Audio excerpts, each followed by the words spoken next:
प्यारे दोस्तों, आज हम आपको एक शहजादी और गुलाम के बारे में बताने वाले हैं। गुलाम और शहजादी का ज़िना करना और कब्र के अंदर से लाखों बिच्छुओं का निकलना, पूरा वाकया क्या है चलिए आपको बताते हैं। दोस्तों, ये बयान किया जाता है कि किसी मुल्क का एक बादशाह था और उसकी एक बहुत ही हसीन व जमील खूबसूरत बेटी थी। उस बादशाह का एक गुलाम था जो हाथियों की देखभाल किया करता था और अच्छी तरह से जानता था कि हाथियों को कैसे काबू में रखा जाए। वो गुलाम खुद नौजवान और खूबसूरत भी था।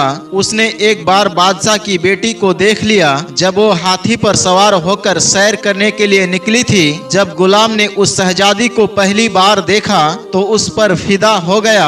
शहजादी जब भी टहलने के लिए निकलती, सैर करने के लिए कहीं भी जाती, तो गुलाम उसको देखता रहता और चाहता कि उससे किसी बहाने बात की जाए और ये शहजादी किसी तरह मेरी हो जाए। गुलाम की हैसियत नहीं थी कि बादशाह से उसकी बेटी का रिश्ता मांगता, लेकिन ऐसा हो सकता था अगर शहजादी उसे पसंद कर लेती तो बादशाह को अपनी बेटी की बात मानना पड़ती। दोस्तों, वो लड़का वैसे तो गुलाम था लेकिन नौजवान था, बहुत ही हट्टा कट्टा था, देखने में किसी शहजादे के तरह लगता था। एक दिन गुलाम ने अपने साथियों से मशवरा किया, मुझे शहजादी से बहुत मोहब्बत हो गई है। जब से मैंने उस शहजादी को देखा है मैं उसका दीवाना हो गया हूँ। एक पल के लिए भी मुझे चैन नहीं आता। बस चाहता हूँ कि किसी तरह से शहजादी को हासिल कर लूँ, मैं उससे शादी कर लूँ। तो गुलाम की ये बातें सुनकर उसके साथियों ने कहा, तुम्हारा दिमाग तो ठीक है, अगर बादशाह को तुमने ये बता दिया तो वो तुम्हें आग में जिंदा जला देगा। तुम जानते हो बादशाह हर बात की सजा कितना खतरनाक देता है। लेकिन वो गुलाम भी जिद्दी था। उसने दिल में ये तय कर लिया था, अब चाहे जो हो जाए, भले आग में जला दिया जाऊं, लेकिन मुझे शहजादी को हासिल करना है। एक दिन शहजादी जंगल में टहलने के लिए निकली तो गुलाम उसके पीछे धीरे धीरे चलता रहा। गुलाम ने एक चाल चली, जहाँ जहाँ से उस शहजादी का हाथी गुजरने वाला था वहाँ वहाँ उसने कांटे बिछा दिए थे। अब जाहिर सी बात है, एक कांटा नहीं दूसरा कांटा तो हाथी को जरूर चुभना था और यही हुआ। उसकी चाल कामयाब हो गई। शहजादी हाथी पर सवार होकर हरे भरे जंगल के खूबसूरत माहौल को देख रही थी कि अचानक हाथी से जोर से चिंगाड़ लगाया। हाथी के पैर में कांटा घुस गया था। वहाँ पर तो शहजादी का कोई गुलाम नहीं था जो उसकी मदद के लिए आता। अब गुलाम ने मौका देखा और भागता हुआ हाथी के पैरों के पास आ गया। गुलाम को पता था हाथी को किस तरह काबू में किया जाता है। शहजादी बुरी तरह से डरी हुई थी। गुलाम ने चालाकी से कांटा निकाल दिया और वो हाथी खामोश हो गई। शहजादी ये देखकर इतना खुश हुई कि हाथी से नीचे उतर आई। वो शहजादी नहीं जानती थी कि ये गुलाम मेरे ही महल में काम करता है और वो न जाने उसको कितने दिनों से देख रहा है। उस शहजादी ने पहली बार उस नौजवान को देखा तो उसके हुस्न को देखकर वो भी दीवानी हो गई। शहजादी समझ रही थी कि वो कोई शहजादा है, लेकिन वो शहजादा नहीं था बल्कि वो तो उसी का गुलाम था। शहजादी उसके इश्क में मुब्तला हो गई। वो नहीं चाहती थी कि वो नौजवान उसके नजरों से दूर जाए। उस शहजादी ने कहा, तुम कहाँ रहते हो? वो कहने लगा, मैं आपके महल में काम करता हूँ। शहजादी ने कहा, तुम क्या कोई शहजादे नहीं हो? गुलाम ने कहा, नहीं, मैं तो आपके महल में मौजूद हाथियों को देखभाल करने वाला हूँ। शहजादी कहने लगी, तुमने तो बहुत बेहतरीन काम किया है, मेरे वालिद साहब तुमसे बहुत खुश होंगे। वो उस नौजवान से बातें करते करते इतना खो गई कि उसको पता ही नहीं चला कि रात होने वाली है। उस गुलाम ने कहा, शहजादी, इस वक्त जंगल से बाहर निकलना तो ठीक नहीं है। अगर आप बुरा नहीं माने तो आज की रात यहीं जंगल में गुजार ले। मैं किसी से डरता नहीं हूँ और मेरे होते हुए कोई भी दरिंदा आपको नुकसान नहीं पहुंचा सकता है, ये मेरा आपसे वादा है। शहजादी तो उससे मोहब्बत कर बैठी थी। वो जो कुछ भी कह रहा था उसके हर बात को शहजादी मानती जा रही थी। यहाँ तक कि उसके इरादा उसके साथ जिनाकारी करने का था। दोनों एक दूजे में ऐसे गुम हो गए कि जिना कर बैठे। अब वो गुलाम काफी परेशान हुआ। कि शहजादी और मैं तो ऐसा काम कर चुके हैं जिसके लिए बादशाह हमें कभी भी माफ नहीं करेंगे। सुबह हुई तो वो शहजादी से कहने लगा, आप तो इतने बड़े मुल्क की शहजादी है और मैं आपका गुलाम हूँ, क्या आपकी अब्बा मुझे कबूल करेंगे? आपके और मेरे दरमियान जो ताल्लुकात बन गए हैं उसकी सजा तो बहुत खतरनाक होगी। वो शहजादी कहने लगी, तुम्हें सजा नहीं मिलेगी, क्योंकि मैं जो चाहती हूँ मेरे बाबा वही करते हैं। मैंने तुम्हें पसंद किया है और मैं अपने अब्बा जान से तुम्हारी सिफारिश करूंगी, लेकिन उसके लिए तुम्हें पहले मेरे वालिद साहब के पास जाना पड़ेगा। गुलाम ने कहा, ठीक है। वो दोनों ये फैसला कर चुके थे कि परेशान होने से अच्छा है कि बादशाह की खिदमत में जाकर दरखास्त किया जाए, फिर अपनी किस्मत है कि आग में जलना नसीब होता है या शहजादी नसीब होती है। शहजादी कहने लगी, मैं बस तुमसे ही शादी करूंगी, इसलिए तुम मेरे अब्बा जान से जाकर मुलाकात करो। वो गुलाम उसको लेकर महल आ गया और बादशाह की खिदमत में हाजिर हो गया। बादशाह ने उसके आने की वजह पूछी। गुलाम ने उस बादशाह को सारा किस्सा सुना दिया और बोला, कल रात आपकी बेटी मेरे साथ जंगल में थी। उसने कहा, बादशाह सलामत जान की अमान हो, आपकी बेटी का निकाह आप मुझसे कर दे तो मुझ पर बहुत बड़ा एहसान होगा। मैं उससे बहुत मोहब्बत करता हूँ और वो भी मुझे बहुत चाहती है। ये सुनकर बादशाह को बहुत गुस्सा आया कि अपनी हैसियत देख और मेरे हैसियत देख। बादशाह ने सोचना शुरू कर दिया, अब इस गुलाम को क्या जवाब दूं? इसने मेरी बेटी की जान बचाकर इसने मेरे ऊपर एहसान किया है। बादशाह ने शहजादी को दरबार में बुलाया और कहने लगा, क्या तुम भी इसे पसंद करती हो? तो शहजादी कहने लगी, जी हाँ, मैं इससे निकाह करना चाहती हूँ और इसके बगैर अब नहीं रह सकती हूँ। बादशाह समझ गया उसकी बेटी का जो फैसला है वो अटल है और वो अब अपने फैसले से पीछे नहीं हटेगी और मेरी बेटी को बहकाने वाला यकीनन यही गुलाम है। बादशाह ने सोच लिया, मैं इसके सामने ऐसा शर्त रखूंगा जिसको ये कभी पूरा नहीं कर सकेगा। उस बादशाह ने कहा, तुम मेरी एक शर्त पूरा कर दो तो मैं तुम्हारा निकाह अपनी इकलौती बेटी से कर दूंगा, और अगर शर्त पूरी ना हो सकी तो याद रखना हमारे कानून के मुताबिक जलती हुई आग में तुम्हें फेंक दिया जाएगा।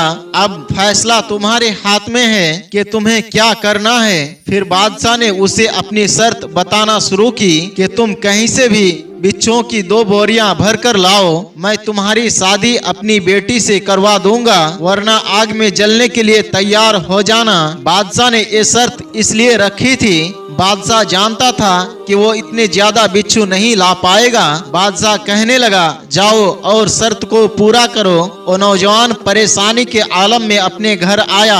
जब उसके बाप ने उस पर नजर डाली तो कहने लगा, बेटा आज तू बहुत ज्यादा परेशान लग रहे हो, क्या बात है? उसने कहा, बाबा मुझसे बहुत बड़ी गलती हो गई है। इस मुल्क के शहजादी से मैं मोहब्बत कर बैठा हूँ। मोहब्बत ही मोहब्बत में मैं उसके साथ एक ऐसा काम कर चुका हूँ जिसकी सजा बादशाह मुझे बहुत सख्त देंगे। मैंने अभी उनको ये बात नहीं बताई, बस उनसे मैंने इस बात का जिक्र किया है कि मैं उनकी बेटी से निकाह करना चाहता हूँ। बाप अपनी बेटे की बात से बहुत नाराज हुआ।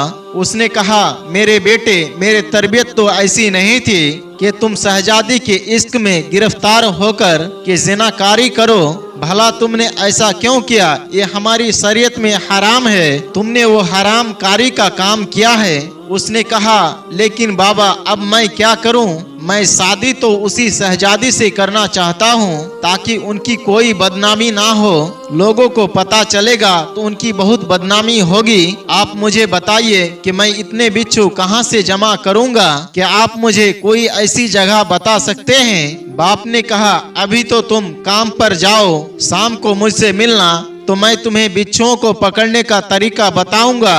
वो गुलाम महल में आ गया और अपना काम करने लगा। काम पूरा होने के बाद जब वो अपने घर वापस गया तो उसका बाप उसका इंतजार कर रहा था। बाप ने कहा, 2 बोरियां लाए हो जिसके लिए बादशाह ने तुम्हें हुक्म दिया है? उसने कहा, जी हाँ, बोरिया तो मैंने लाया है। अब आगे का तरीका आप मुझे बताएं। बाप ने कहा, इस शहर में बहुत ही पुराना, लगभग 100 साल पुराना कब्रिस्तान है।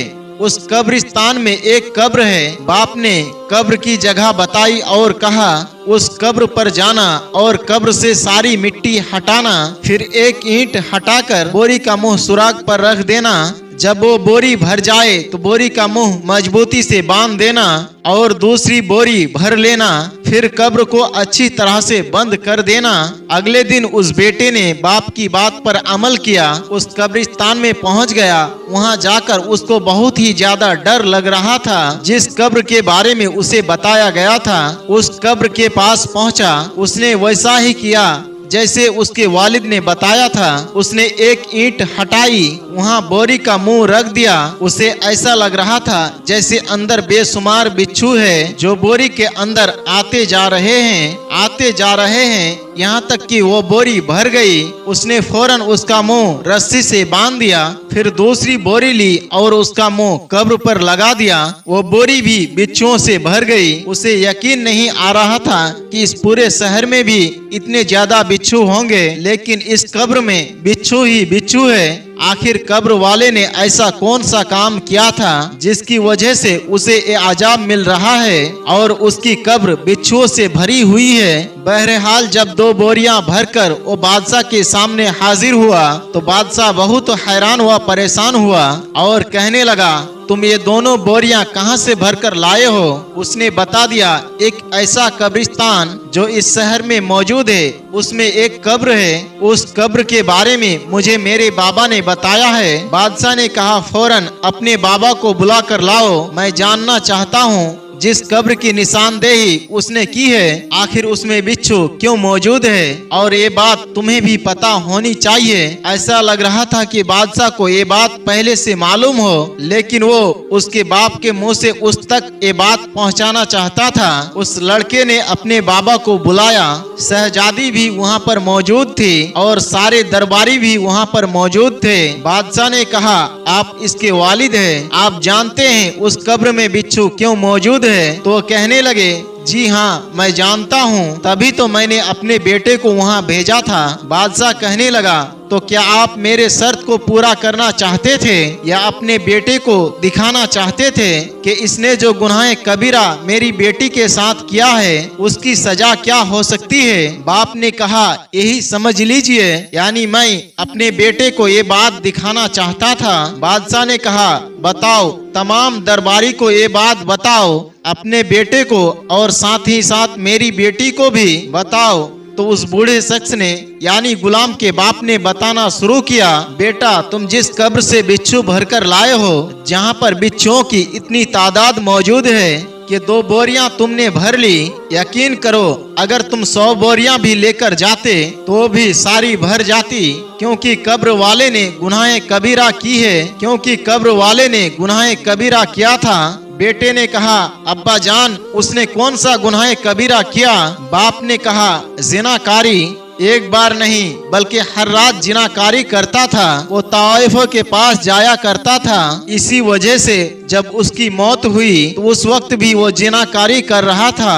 वो लड़का बादशाह के पास आया और कहने लगा मुझे माफ कर दो, मैं जानता हूँ मेरे कब्र में भी बिच्छू आएंगे, क्योंकि मैंने भी जिनाकारी की है, गलत काम किया है। अब वो समझ चुका था जिना करना कितना बड़ा गुनाह है। अब उस लड़के ने बादशाह से कहा मैं बहुत बड़ा गुनाहगार हूँ और मेरे कब्र में भी अब बिच्छू ही आएंगे, लेकिन मैं आपकी बेटी से सच में बहुत मोहब्बत करता हूँ, सच्ची मोहब्बत करता हूँ। बादशाह ने कहा तुमने अनजाने में गलती की है, लेकिन सजा तुम्हें जरूर मिलेगी और 100 कोड़े तुम्हें लगाए जाएंगे, और सिर्फ तुम्हें ही नहीं बल्कि मेरी बेटी को भी 100 कोड़े पड़ेंगे। बादशाह ने जल्लादों को हुक्म दिया शहजादी को और उस गुलाम को 100 कोड़े लगाए जाए। कोड़े लगने से शहजादी पूरी तरह से निढाल हो चुकी थी, क्योंकि वो ऐसा काम कर चुकी थी, उसको ये सजा मिलना जरूरी था। उसके बाद बादशाह ने कहा 1 महीने तक तुम दोनों